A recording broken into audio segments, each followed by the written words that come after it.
Everyone wants the county to grow and prosper, but we need to support that growth with the right schools and roads. The Montgomery County Planning Department is now planning for growth and setting the rules for infrastructure with the Subdivision Staging Policy. Bridget Schwiesow joins us with more. Bridget? That's right. It happens every 4 years, and it's one of the most important initiatives for the Montgomery County Planning Department. The update to the Subdivision Staging Policy, formerly known as the Growth Policy. We attended a kickoff meeting recently. Here's what we learned. Really glad you all could be here this evening. We're going to be taking a look. Are we really measuring the right things, especially in terms of transportation?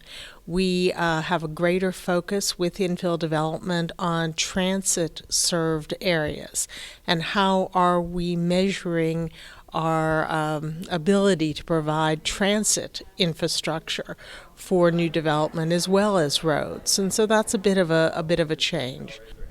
Every 4 years, we take another look at how we go about paying for infrastructure like roads, water and sewer, schools, other facilities that the public needs that go along with private development that happens in the county. So this is our opportunity to recalibrate and make sure that we've got it right. And I think we're all concerned about traffic congestion, and we want to look at some realistic and practical short-term solutions to solve some of our transportation problems.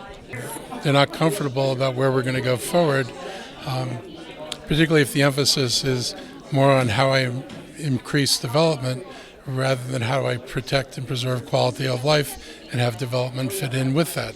And I think there are ways to do both. But I think that how we do things, how we go about getting there, is going to make a big difference whether we're successful or not in preserving quality of life here.